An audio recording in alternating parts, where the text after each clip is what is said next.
Assalamu alaikum wa rahmatullahi wa barakatuh. I was thinking about the evidences that ISIS bring to persuade people killing themselves in what they call it martyr operations, which are to me committing suicide. So as I was collecting those evidences, but let me first, before I start bringing their evidences and refuting them, to ask those people a very important, vital question. Who's your Imam? Where's your Imam? Is he a parent one? Does he have foundations, ministers? Is he ruling? Apparently, no. Where is he? He's absent. So how do you take an absent Imam? Maybe he's absent because he's in custody. He's captured by some people, politicians, who are giving him orders to make some proclamations, some announcements based on what they desire, and we don't know.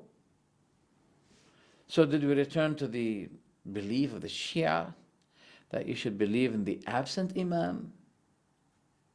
The same thing. This man is absent and that one is absent. So it's only a notice that I wanted to make. Then we come to the evidences they bring. So the question is, why do you kill innocent women and innocent children? The natural evidence that ISIS bring is something quoted from Sahih Bukhari. The Prophet was asked about raiding people in attack, an army. While they're raiding them, some women and children may be affected. The Prophet said, they are of them. That's all. So this is the evidence they bring. Where is that? Sahih Bukhari, hadith number 1745. Okay. But why didn't they look at the previous one? Just hadith number 1744. That a woman was found dead in one of the battles between the Muslims and the non-Muslims. Then the Prophet saw her and he said, what is the matter with this one? Why she got killed? Then after that, he prohibited killing women and children. This hadith is 1744. Hadith also 1812, Ibn Abbas, the cousin of the Prophet, the man of jurisprudence, the man of knowledge, he was asked, is it allowed to kill children? Then Ibn Abbas said, don't kill children, because the Prophet used not to kill children, so do not kill children, except in one case. If you know about certain specific child, what Al-Khadr knew about, then you may do. Al-Khadr is the one that met with Musa, the Prophet Moses, and he killed a child. Then Musa said to him, did you kill a soul without any reason? This is a horrible thing that you did. Then Al-Khadr told him that this was a command, a special command by God unto him. So Ibn Abbas wanted to say, if you have a command from God, a special command about a specific child, then you can do it. But how come? You're not a prophet. But wait a minute. There's one question. Don't we believe Muslims that children of the non-Muslims are Muslims? If they die, they go to Jannah, paradise. So how do you justify for yourself killing children who are Muslims? We believe that. The Prophet said that the children of the disbelievers are in Jannah. Now, the answer to this also is the Prophet, when he entered Mecca, after he conquered Mecca, What did he say?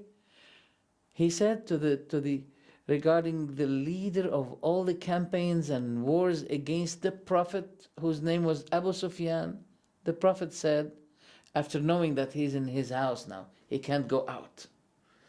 He may subject himself to death. The Prophet said a beautiful word. Whoever enters the house of Abu Sufyan, he is secured. He is asylum. He's in peace. What about Abu Sufyan himself? The Prophet did not only say Abu Sufyan is safe, is saved. No. He said even the one who entered his house is also secured. It's amazing. So don't realize that there's a difference between what the Prophet said and what you do. He granted security for anyone that entered the house of Abu Sufyan. This is not the character of those who keep killing behind the back, killing children, women in airplanes, in malls, in trade malls and centers. It's not the behavior of the Prophet. It disguises Islam, it deforms Islam, by the way. I remember that Abu Sufyan himself, when he was in Damascus, and the emperor of the Romans received a letter from the Prophet inviting him to Islam. Then this Roman emperor, Hercules, he was looking for someone from the peninsula. And at that period of time, there was a truce between Abu Sufyan and the Prophet. That is before conquering Mecca. And he was asking Abu Sufyan about the Prophet Muhammad. Did you fight with him? He said, yes. Did he betray in the war with you? He said, no. He said, likewise are all the prophets. They never betray. The prophets never betray. I said, yes. Prophets, no. So targeting the civilians, those who feel security, regardless of their religion, regardless of their faith, like the Shia who are going to their Husayniyah. We know that their Husayniyah is not a matter of religion. We know what occurs inside. But bombing them inside, no, it is not allowed. Bombing people in malls, in airplanes, etc., no, it is not allowed. So let's go to this subject of committing suicide. What is your evidence that you are allowed to mess with your own soul, which is a trust? You are entrusted to do the best regarding your own soul, which is a trust from Allah. The evidence they bring is this. Al-Bara ibn Azib, one of the companions of the Prophet, he and the Muslim army, they were surrounding a fortress of the enemies. And it was difficult for them. They could not open it. Then Al-Bara said, lift me up, and when we reach to the gate, throw me inside the fortress. Then I'll be able to open the gate for you. Okay, they did it. They throw him, and then he opened the gate. But after he got a lot of injuries, he was hit by the army inside. He has something like 70 injuries. But he did not die. I mean, bringing that evidence is nonsense. Because number one, the man did not die. He was injured. Second, he subjected himself. He did not kill directly, subjecting someone to death. The whole war is a matter of subjection. But to kill yourself, well, you did not get, this is not an evidence. Let's see if you have something else. So we have to make sure that there's a big difference between killing yourself and subjecting yourself to be killed by, not yourself, by your enemies. That's another issue. So where's the other evidence? The other evidence is the Prophet said, whoever died for the sake of Allah, then he is martyr, he's shaheed. Whoever died. They say this is a general term of death. General. So there's no specification of how he died for the sake of Allah, but he died. This is very strange. The answer to this is, why did you search for the word whoever died? I mean, shouldn't you rather look for another hadith, whoever killed himself, to see, is there any kind of justification for killing you? You may find an evidence. Go to the hadith and search whoever killed himself. Will you be finding the Prophet saying, whoever killed himself, he'll go to Jannah, paradise? No. Oh, there is a hadith, whoever got killed for the sake of Allah. That's it. No problem. But how did it come to your mind that this means whoever killed himself for the sake of Allah, then he is martyr? It can't be. But if you search for this hadith, man qatala nafsa, whoever killed himself, there is a hadith.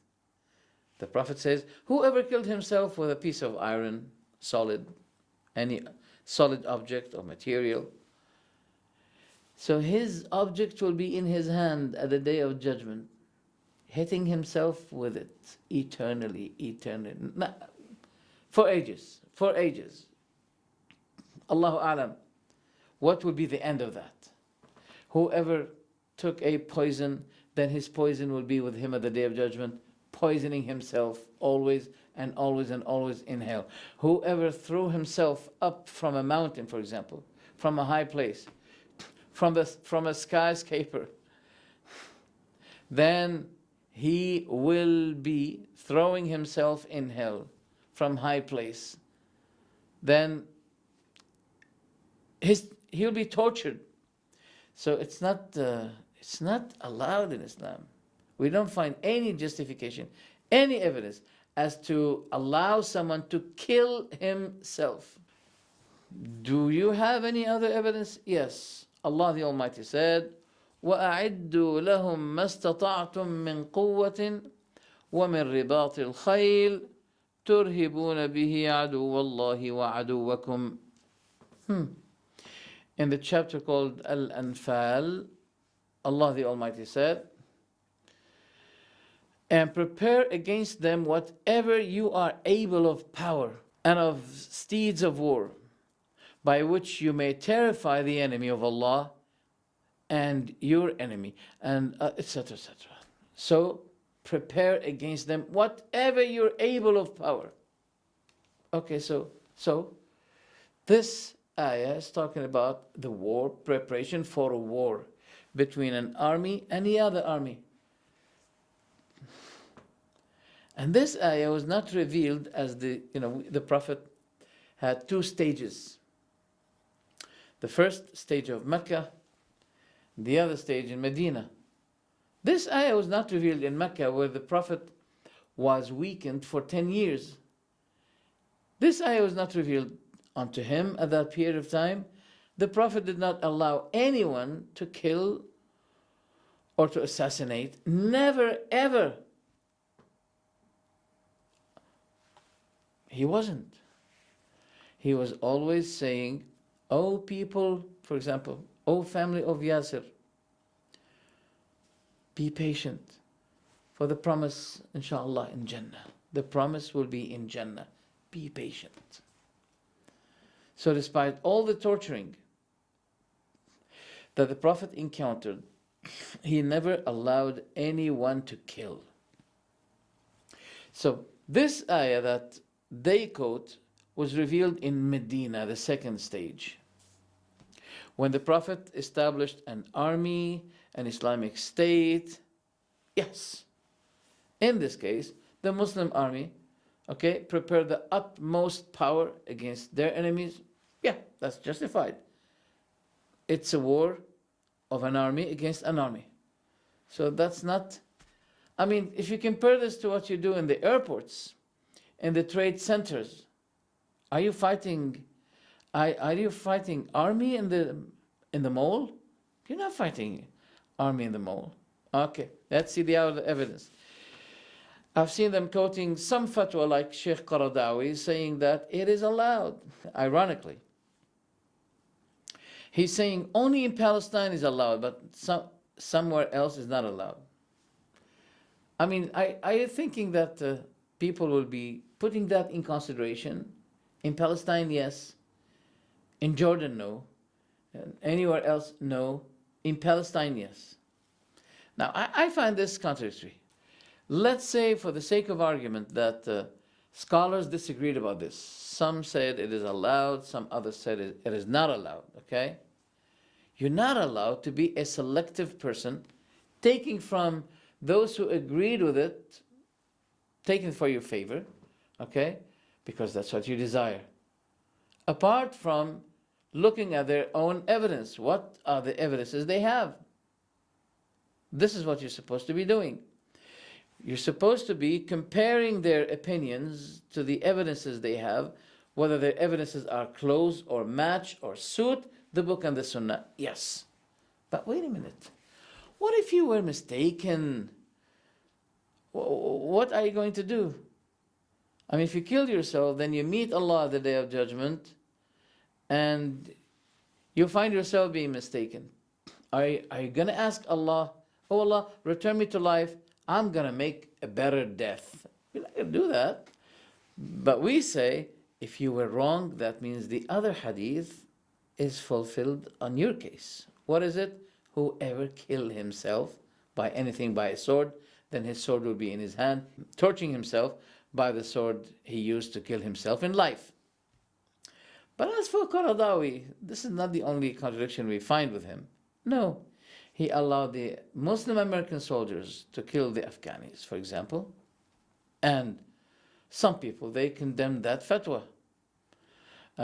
He allowed women to take off their hijab when they enter the school. When they go out of the school, no, they should put it on. You know. He allowed women to shake hands with foreign men. We know this fatwa is not allowed Islamically. He allowed singing, music, riba, and many other things that all scholars disagreed with him. So what are you going to say at the day of judgment? Oh Allah, Qaradawi said to me this, I didn't know better. So, do we still have some evidences? Yes. What? These so-called martyr operations, it horrifies the enemy and break his power or penetrate horror in his heart. So it is highly demanded. Wallahi, as for me, I haven't seen what you claim. What I saw, that you are becoming weaker and weaker and weaker, and the Muslims are getting weaker and weaker. So, I mean, basically, something that the Muslim does should be having an outcome for the whole community, to make the Muslims stronger, conquering, benefited. But what you do is harmful to the Muslims. It's not beneficial. You kill 10, they kill 1,000. You bomb a cafe, they devastate, they destroy houses, hundreds of houses. So it will be more disastrous to the Muslims. So where's that so-called benefit? You provoke your enemy. You should not argue that your enemy now is stronger than you. Okay, when your enemy is stronger than you, at least you should not be provoking him, okay, knowing that he has no mercy, just like the Israelites. They have no mercy. They kill. Look at Gaza. So who's for those people? So the first harmed person by these bombings is your father, your mother, your family, and the devastated house. Okay? That's it. In cases like this, when Muslims have no power currently for a reason or another, and mostly the reason is the Muslims are not doing it as they should be. The Muslims are not obeying Allah. Okay? So in case of weakness, Allah subhanahu wa ta'ala ordered for forbearance, and forgiveness, and Passover until Allah brings His command. That's what Allah said. فَعْفُوا وَاصْفَحُوا حَتَّى يَأْتِيَ اللَّهُ بِأَمْرِهِ. Then He said, إِنَّ اللَّهَ عَلَى كُلِّ شَيْءٍ قَدِيرٌ. Allah is powerful over anything He commands, anything He wills, anything He decrees. He's powerful. That means if you are in a weak state, it's not because of Allah. There's something wrong with you. He's powerful. But you have a problem in which you have to in which you have to amend. That's it. The Prophet himself was subjected to periods of weakness. 10 years in Mecca. He surrounded At-Ta'if for 1 month and he could not conquer At-Ta'if. Then he returned and said, it seems Allah doesn't allow it for the time being. So how much more if we know that these kinds of operations, they increase the weakness of the Muslims. Tell me about the situation of the people in Palestine. Aren't you afraid that the doubt may penetrate to the souls of the layman people because of these foolish political decisions you're making, which also increases the power of your enemy? Another question should be given in consideration here as to do you know that in ISIS there are many new revert Muslims? Many. There are hundreds. So how did those people come to you? Allah guided them. They reverted to Islam. Okay. So is it better for you to kill people or to do something that they may be saved from hell? I mean, if we have given the option between two things, whether we kill or we invite to Islam, Jannah will be winning more members.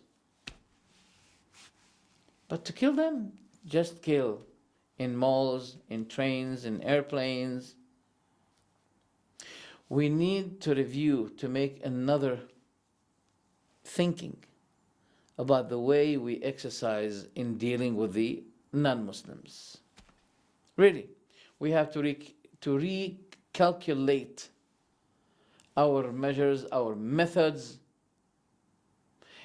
These mistaken methods which increase the weakness of the Muslims. That's what I say. Look what happened in Syria, for example. Look what's happening in Syria. The first 2 years, everything was okay. Going to Syria to fight against this terrorist regime, which is supported behind doors. It's supported. Bashar al-Assad. It's supported. No one can argue against that. No. It was justified. Everything was okay until a good idea occurred to establish this ISIS in a way or another, as I said, behind doors job. Suddenly we have ISIS. They isolated themselves from the Muslim Syrian power, FSA. They isolated themselves, and not only that, but they were fighting the Muslims more than fighting Bashar al-Assad. They isolated themselves and they widened the battlefield to Iraq. They exhausted themselves, exhausted the number of their followers until people now are leaving them. And guess what? They're killing them now. They're killing those new convert people who decided to leave them. They're killing them. And many, they call their families and they said, we're trying our best to leave. We don't want that anymore. One thing I would like also to mention here that don't you realize that you have opposed the Prophet in his policy? There was a hypocrite that Umar said to the Prophet about him, this man is hypocrite. Let me behead him. Then the Prophet said, and people will be talking to one another that Muhammad is killing his companions. I mean, hypocrite is apparently Muslim, but inside he's not Muslim. But those people from outside, they will not recognize this, that this man is hypocrite. They'll be taking all as Muslims. So what will people, the propaganda, the Prophet is so much concerned about the reputation of Islam. And he said, and people will be talking that Muhammad is killing his companions. So the Prophet did not allow that. Despite, if the Prophet said that this man is hypocrite, this is by revelation from Allah Almighty. No one is allowed to say about someone else who say La ilaha illallah that he is a hypocrite. Because hypocrisy is placed in the heart and no one can see what occurs in the heart. But look what happens now. They're deforming Islam. Look at those two Japanese people. I mean, Japan is not a supportive country against the Muslims. They're pagans, yes. They worship idols, yes. But they did not show any kind of enmity. Just like what we believe in the United States, for example. Yes, they're supporting the Israelites. They're supporting all campaigns against Muslims. I have to say that. That's what I believe. But Japan? No. Now they have taken two Japanese people and they kidnapped them. And as usual, you know, the big dagger, they put it and they said, $200 million. Oh, we killed them. Is this Islam? It's not Islam. This is not Islam. So, you know, the Shia, when they bring these chains and they hit themselves with the swords, etc., we say, oh, those are deforming Islam. But ISIS also is deforming Islam, just like what the Shia do. It is a fact. Sorry to say that. Especially the Prime Minister of Japan is revert to Islam. There are a lot of people now converting to Islam.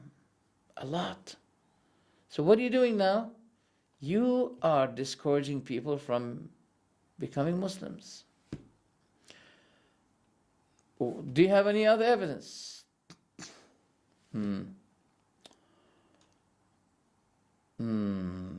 Yes. What are they? Oh, yeah. They have another evidence. A young boy who was prepared to be the consultant and the magician of the king. He converted. He became a good Muslim. That's a long time ago. This is a story among the people of Israel. He had some miracles. The king wanted to kill him. The king believed that he is the God only to the people. And he had problem with the boy. He tried to kill him 3 times, and the boy said to him, there's no way for you to kill me, except to do what I'm telling you to do, okay?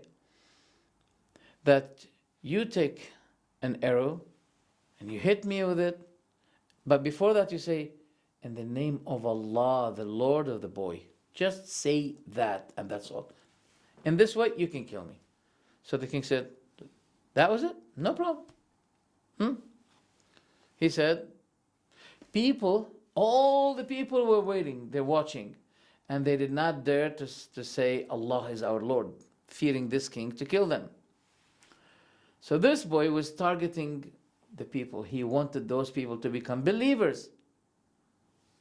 So he said to the king, if you do that, and you kill me, but before make sure that before you kill me, because this king used to say to the people, do you have any other God beside me? So the king said, all right, to get rid of this boy, in order to guarantee my kingship, let me kill him. So he did what the boy ordered him, a boy ordered him to do. He killed him. And he said, Bismillah, in the name of Allah, the Lord of the boy. Now, when the king approved that, confessing that Allah is the Lord of the boy, that means that king is not is not considering himself to be God anymore, to be, you know. That means the king is giving approval to the people to believe in God, in which he was preventing them from that. So when people saw the death of the boy, people heard the king himself saying that Allah is the Lord of the boy, people all said, we believed. So they say this is an evidence. He cooperated on killing himself, ordering the king to kill him. That's not an evidence. Our point is about one killing himself directly by himself, by his hand. And the boy did not commit suicide. The boy was making da'wah, in which we are so much concerned also about giving da'wah to those who said to us, like the West, UK, etc., you can give da'wah to us, there's no problem. We have tables on the streets. We call people for Islam. Rationally, they think about it, we show them books, all right? Alhamdulillah, many people accept Islam by that. So if those people say to you, okay, or show you a positive, a good thing, why don't you take advantage of this golden opportunity? Why do you have to say, no, we kill? There's another evidence that they said, that the Prophet said, the sword will be my moral, will be my, my way until the day of judgment. It will be always used. But it doesn't mean that the Prophet said, even if you're weak, go ahead and do it. Go ahead and fight. No, you have to consider also what Allah said, forbear and pass over until Allah brings His command. If you're weak, you should be patient. So, if you call that committing suicide, I have no problem with this. I don't call it committing suicide. He did not kill himself. But I wish that your way is like that boy, giving da'wah. No, your way is kill, and that's all. So, as a result, the last thing is, they have another evidence regarding killing people in airplanes. What? They said, all scholars agreed that if the Kafir army, okay, took some Muslims as a shield, sometimes these things happen, okay? If the non-Muslim army, they shield themselves with a community of Muslims, saying to the Muslim army, if you attack us, we'll be killing those Muslims. Scholars said, now they have two things. One is worse than the other. What is worst is that those numbers of people, Muslims, will not be killed, but the whole city of the Muslims will be attacked, so there's more killing. We have no choice. We don't have a third option. We have only two options.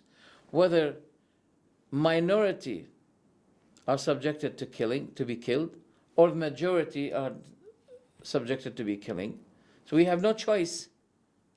We take the less evil. We take the less harm. What is less than the other? Okay?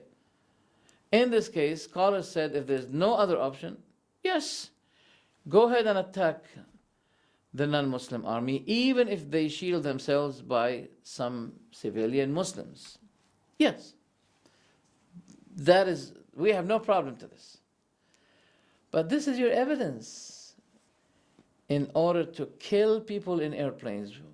Where is the matter of shielding themselves? Did they take some Muslims and they said, if you want to kill us, we're going to kill those Muslims? This is far away. I mean, the evidence as itself, it is true. But using it for your case doesn't apply to it. No. Doesn't apply. A trade center is not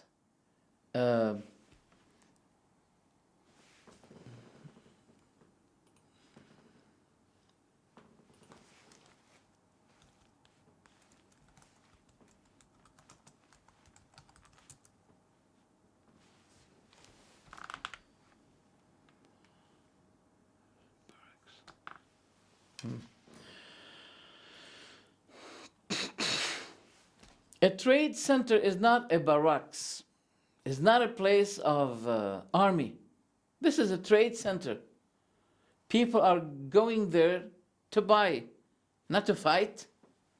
And you kill people there? Is this Islam? Oh Allah, I swear by Allah, this is not Islam. But Islam has problem with these kinds of people. Sorry to say that. Assalamu alaikum wa rahmatullah.